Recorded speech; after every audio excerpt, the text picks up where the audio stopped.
Goeiedag vriende, ons is by dag 2 van ons oordenkings. Een van die beelde wat oor God in die Ou Testament en die Nuwe Testament gebruik word, is die beeld van herder.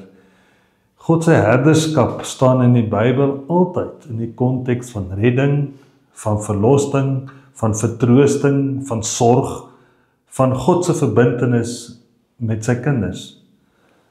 In een sin sou ek dit kan sê, God as herder is daar vir ons tot heil. En vir my is een van die mooiste beelde in die Bybel wat ons vind in Jesaja 40, en jy kan dit nou rustig gaan lees. Die Here se kinders sit hier in die vreemde Babel. Hier dink hulle is buite God se invloedssfeer, dat God afwesig is, dat God nie by hulle is nie, dat God nie hulle nood en noodlot raak sien nie. Maar dan lees ek en jy hierdie vertroostende woorde in Jesaja 40. Soos 'n herder versorg hy sy kudde, en dan gebruik hy die beelde van die lammers, maak God in sy arms bymekaar en hy druk hulle teen sy bors. Hy sorg vir sy lammeroë.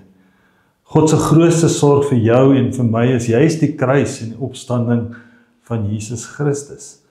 Want Jesus het verklaar, ek is die goeie herder wat my lewe vir my skape aflê. Dit is vir jou en vir my.